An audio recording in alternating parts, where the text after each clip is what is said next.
दोस्तों, आज की वीडियो बहुत ज्यादा ज्ञानवर्धक और धन प्राप्ति का मूल मंत्र है। आज की इस वीडियो में हम बात करेंगे आखिर औरत का वह कौन सा अंग बेशर्म होकर दबाने या चूसने से अचानक अपार धन की प्राप्ति होती है। लोग औरत का कौन सा अंग दबा और चूस कर अमीर बन जाते हैं। जो भी मनुष्य औरत का यह अंग दबाता या चूसता है, उसके घर में सदा मां लक्ष्मी का वास रहता है और मां लक्ष्मी की कृपा सदैव बनी रहती है। तो दोस्तों, आज की इस वीडियो में हम बताएंगे औरत का वह कौन सा अंग जिसे हर पुरुष को दबाना या चूसना चाहिए। नमस्कार दोस्तों, आप सभी का स्वागत है आज की इस बेहद ही ज्ञानवर्धक जानकारी भरी वीडियो में। दोस्तों, आपको पता चल ही गया होगा कि आज की वीडियो में हम क्या सीखने जा रहे हैं। दोस्तों, चैनल को सब्सक्राइब करें और हर हर महादेव लिखना ना भूले। साथ ही इस वीडियो को जो लाइक और सब्सक्राइब करें, लक्ष्मी मां उसके घर पर सदा कृपा दृष्टि बनाए रखें। दोस्तों, एक बार की बात है, एक गांव में शिव नाम का व्यक्ति रहता था। वह अपनी पत्नी से बहुत ज्यादा परेशान था, क्योंकि उसकी पत्नी बात बात पर हमेशा उसे ताना मारा करती थी। तुम्हारे पास है ही क्या, घर में खाने तक को कुछ नहीं है। दोस्तों, उसके घर में बिल्कुल कंगाली छा गई थी। एक भी रुपया नहीं था और उसके घर में खाने के लिए अन्न का एक दाना तक नहीं था। दोस्तों, एक तो घर में खाना नहीं, ऊपर से पत्नी का ताना। वह बहुत परेशान हो गया। उसे समझ नहीं आ रहा था मैं क्या करूं। एक दिन की बात है, शिव अपने घर से एक सुनसान रास्ते पर निकल गया। वह उस सुनसान रास्ते पर चल ही रहा था कि उसे एक साधु तपस्या करते हुए दिखाई दिए। वह उनके पास जाकर बैठ गया। जब साधु ने अपना तप खत्म किया तो शिव उनके सामने रोने लगा। साधु ने शिव से कहा, पुत्र, तुम्हें क्या दिक्कत है? तुम क्यों रो रहे हो? आखिर तुम्हें क्या परेशानी है? तब शिव ने साधु महाराज से कहा, हे महाराज, मेरी एक पत्नी है जो कि मुझे रोजाना ताना मारती है। मैं गरीब हूं तो मैं क्या करूं? कितना भी कुछ कर लूं लेकिन धन कमा ही नहीं पाता हूं। अभी तक एक छोटा सा धंधा था, वह भी पत्नी के क्लेश की वजह से चौपट हो गया। वह दिन रात मुझसे झगड़ा करती है। अब तो मैं दाने दाने के लिए परेशान हो गया हूं। हमारे घर में खाने के लिए कुछ भी नहीं है, इसके अलावा पहनने के लिए वस्त्र भी नहीं है। लेकिन मैं अपनी पत्नी को समझता हूं कि वह मुझे ताने ना मारे, मुझसे झगड़ा ना करे, लेकिन वह बिल्कुल भी नहीं मानती साधु जी। इसी वजह से मैं बहुत ज्यादा परेशान हूं। इसी वजह से मैं घर छोड़कर यहां आया हूं। वह साधु जी कहते हैं, रो मत बेटा, मैं तुम्हें यह काम बताने जा रहा हूं। तुम्हें औरत का सिर्फ यह अंग बेशर्म होकर कर दबा या चूस लेना है। अचानक तुम्हारे घर में धन की प्राप्ति हो जाएगी। तुम देखते ही देखते अमीर बन जाओगे। साधु जी कहते हैं, जो भी पुरुष औरतों का यह अंग दबाता या चूसता है, उसके घर में कभी भी धन की कमी नहीं रहती है और ना ही उसके घर में लड़ाई होती है, या जो भी व्यापार करता है उसमें हमेशा तरक्की होती है। साधु जी ने कहा, अब मैं तुमको औरत का वह अंग बताने जा रहा हूं। इसे ध्यान से सुनना और अपने जीवन में इस पर जोर करना। तब शिव साधु जी महाराज की बातें बहुत गौर से सुनता है और कहता है, जितना जल्दी हो सके मुझे यह बता दो। दोस्तों, तभी साधु जी महाराज उस आदमी को एक कहानी सुनाते हैं और बताते हैं, एक नगर में एक किसान रहता था। उसके बहुत सारे खेत थे जिस पर वह दिन रात मेहनत करता था। उसके घर में किसान और उसकी पत्नी रहा करते थे। उस किसान और उसकी पत्नी ने आपस में बहुत ज्यादा प्रेम था। उसके घर में किसी भी प्रकार की लड़ाई झगड़ा या क्लेश नहीं होता था।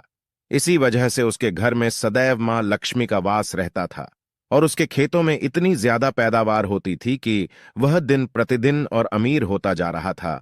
उस किसान और उसकी पत्नी ने इतना प्रेम था कि आसपास के लोग उन्हें देखकर जल जाया करते थे।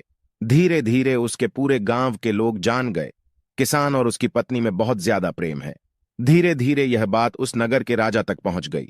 दोस्तों, किसान और उसकी पत्नी की बात जब राजा के पास पहुंचती है तो राजा भी उसके प्रेम की काफी ज्यादा तारीफ करते हैं। वह सभी से बताते हैं कि हमारे नगर में एक किसान और उसकी पत्नी रहते हैं, जिनमें कभी भी लड़ाई झगड़े नहीं होते हैं। उन दोनों में आपस में इतना प्रेम है कि मैंने ऐसा अपनी जिंदगी में कभी भी नहीं देखा। एक बार की बात है, राजा पूरे नगर में डिंडोरा पिटवाते हैं कि इस नगर में जितने भी लोग हैं वह सभी अपने घर में घी का दिया जलाएंगे। राजा की पत्नी पूछती है कि आप ऐसा क्यों कर रहे हैं? सबके घर में घी का दिया क्यों जलवा रहे हैं? राजा अपनी पत्नी की बात सुनकर कहते हैं, दीपक प्रेम की निशानी होता है। जिसके घर में घी का दीपक जलता है उसके घर में सदैव प्रेम बना रहता है। और मैं चाहता हूं कि जो प्रेम किसान और उसकी पत्नी के घर में है वह हमारे पूरे नगर में रहे, पति और पत्नी के बीच। इसीलिए मैं हर घर में दीपक जलवाना चाहता हूं। दोस्तों, राजा के सैनिक जाते हैं और हर जगह नगर में ढोंढी पीट देते हैं और कहते हैं सभी के घर में रात भर घी का दीपक जलाना चाहिए। दोस्तों, राजा की बात मानकर सभी नगरवासी अपने घर में दीपक जला देते हैं। लेकिन जैसे ही आधी रात होती है, सभी के घर के दीपक बुझ जाते हैं, लेकिन किसान के घर का दीपक वैसे ही जलता रहता है। दोस्तों, दीपक हमेशा किसान की पत्नी जलाती थी, लेकिन उसकी बात नहीं मानती थी। वह हमेशा अपनी मनमानी करती थी। उसका जो भी मन करता था वह वही काम करती थी। लेकिन किसान को इस बात से कोई भी दिक्कत नहीं होती थी, क्योंकि किसान बहुत समझदार था। किसान सोचता था, यदि मैं अपनी पत्नी को रोक टोक करूंगा तो घर में बेवजह ही लड़ाई झगड़ा होंगे। इसी वजह से कई चीजें किसान अपनी पत्नी की ये बातें अनदेखा करता था। किसान इस वजह से अनदेखा करता था कि उसके घर में प्रेम बना रहे।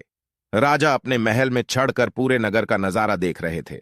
उन्होंने देखा कि सारे नगर में किसी के घर में दीपक नहीं चल रहा है, लेकिन किसान के घर में दीपक जल रहा है।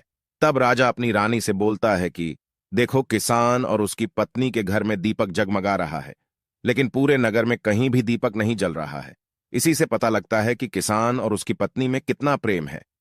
तब राजा की पत्नी राजा से बोलती है कि जो किसान और उसकी पत्नी में प्रेम है वह किसान की पत्नी की वजह से है, और इसी वजह से उसके घर में इतना ज्यादा प्रेम है।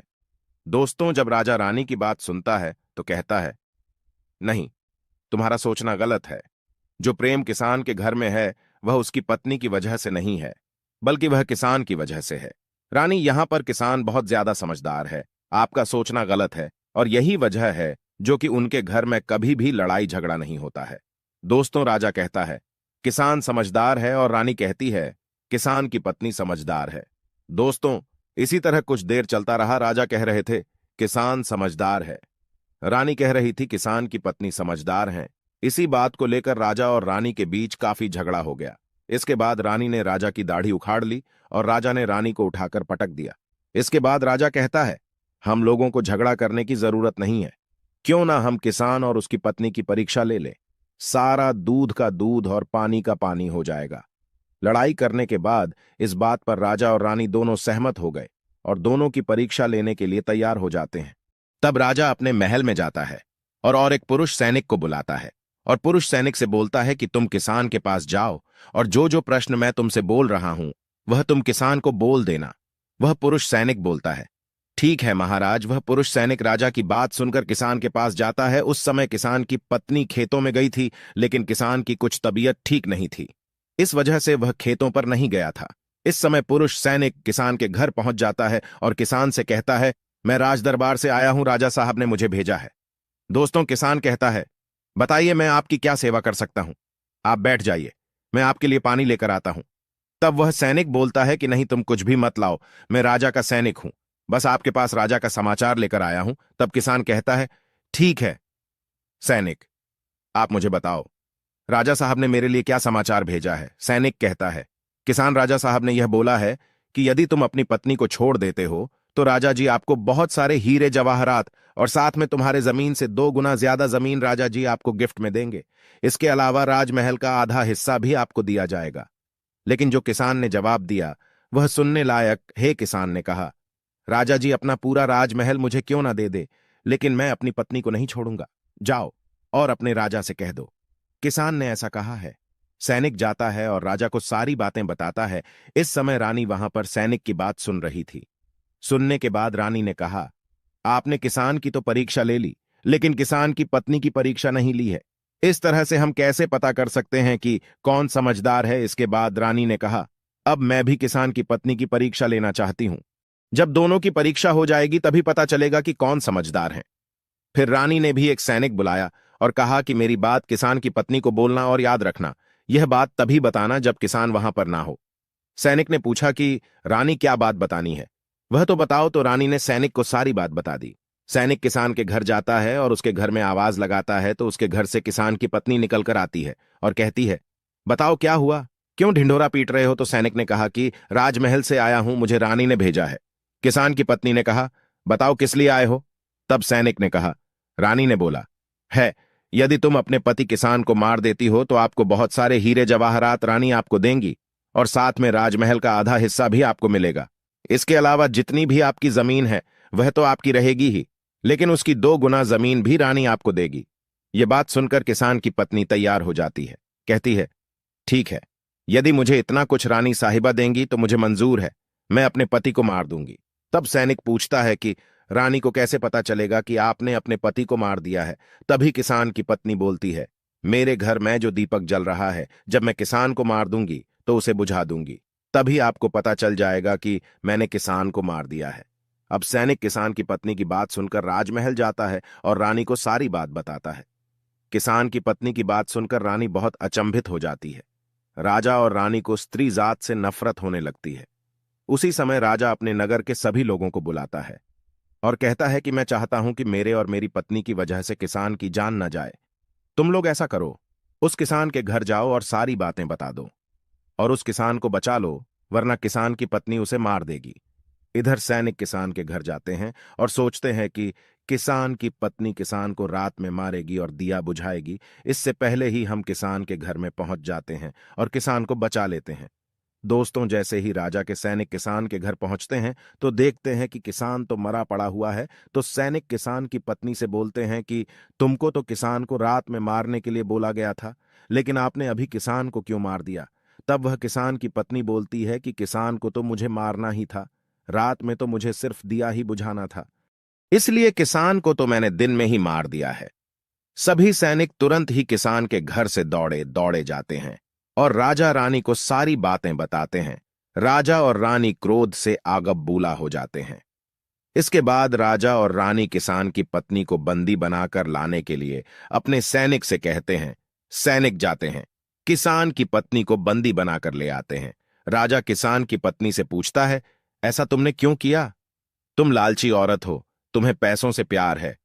तभी किसान की पत्नी ने जवाब दिया और बताया कि मुझे तो किसान को पहले ही मारना था, वह तो मैं कोई बहाना ढूंढ रही थी, क्योंकि किसान की आदत बहुत खराब थी, वह मेरे साथ बहुत खराब व्यवहार किया करता था। तो राजा ने कहा, ऐसा क्या करता था किसान? तो किसान की पत्नी ने जवाब दिया, वह मेरे नाक का ऊपरी हिस्सा अपनी उंगली से हमेशा दबाया करते थे। इसके अलावा किसान एक काम और मेरे साथ करता था, वह किसान मेरे कान का पिछला हिस्सा अक्सर अपनी जीभ से स्पर्श किया करता था। राजा ने पूछा, यह बताओ, जब आप लोग गरीब थे तब क्या किसान आपके साथ यह काम करता था? तो किसान की पत्नी बोलती है, नहीं महाराज, तब ऐसा नहीं करता था। तब राजा ने कहा, मैं समझ गया कि किसान ऐसा क्यों करता था। उसी समय शादू जी ने शिव से पूछा, तुम्हें कुछ समझ में आया औरत का कौन सा अंग दबाने तथा चूसने से लोगों को अचानक धन की प्राप्ति होती है? तो शिव ने कहा है, शादू जी, मुझे अभी समझ में नहीं आया। तभी शादू जी कहते हैं, अगर अभी समझ नहीं आया तो मैं फिर से आपको बताता हूं। किसान अपनी पत्नी के साथ पहला काम करता था, वह है उसके नाक के ऊपरी हिस्से को अपने उंगली से दबाता था। तो जिस भी मनुष्य के घर में पैसों की किल्लत है, उसे अपनी उंगली से औरत के नाक के ऊपरी हिस्से को जरूर दबाना चाहिए। दोस्तों, औरत के नाक के ऊपरी हिस्से को बहुत शुभ माना जाता है। इसी वजह से जो यह काम करता है वह हमेशा धनवान पुरुष बन जाता है। दूसरा काम है, जो भी पुरुष औरत के कान का पिछला हिस्सा अपने जीभ से स्पर्श करता है, उसके किस्मत के द्वार खुल जाते हैं, उसे अचानक धन की प्राप्ति होती है। ऐसा इसलिए होता है क्योंकि औरत के कान के पिछले हिस्से में माता लक्ष्मी का वास होता है। जब आप ऐसा करते हैं तो माता लक्ष्मी आपसे प्रसन्न हो जाती है और आपको अपार धन देती है। और आपने एक बात तो जरूर सुनी होगी, औरतें माता लक्ष्मी का रूप मानी जाती हैं। इसी वजह है इस संसार में जो भी मनुष्य यह दो पवित्र काम करता है, उसका घर धन से भर जाता है, जो कि इस कहानी में किसान भी अपनी पत्नी के साथ करता था। लेकिन आप जब भी ऐसा काम करें तब आपको अपनी पत्नी को पूरी बात बता देनी चाहिए, अन्यथा आपके जीवन में इसी तरह अनर्थ भी हो सकता है। दोस्तों, आज का ज्ञानवर्धक वीडियो कैसा लगा कमेंट करके जरूर बताएं और हाँ,